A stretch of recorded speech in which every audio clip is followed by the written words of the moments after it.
Unajifanya hodari sana wewe. Unajiona wewe ndo wewe. Wiki ya 3 sasa nakuja shule lazima unipige. Unajifanya hodari kuwapiga wanafunzi. Sasa leo ndo mwisho wako. Leo lazima nikufundishe adabu.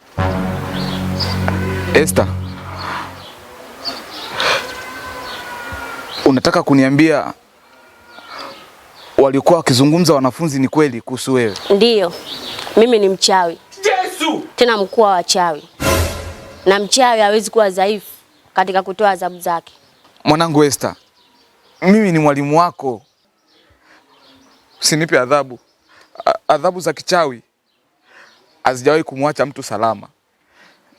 Na unafahamu nilivyo, mimi nina dhambi nyingi. Kwa hiyo hata nikimlilia Mungu hanisikii. Haki ya Mungu, naomba unisamee mwanangu. Mimi ni mzazi wako. Licha ya kuwa mwalimu wako, mimi ni mzazi wako. Usiniadhibu Esther. Leo lazima nikupe adhabu ili ujifunze na ukome kama ulivyokoma ziwa la mama yako. Na unavozidi kuniomba msamaha ndio unavozidi kunitia hasira.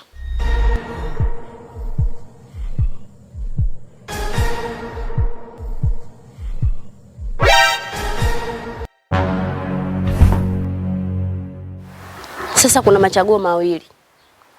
Kuna kitanda, kuna kaburi. Ukichagua kaburi ndio mwisho wa maisha yako.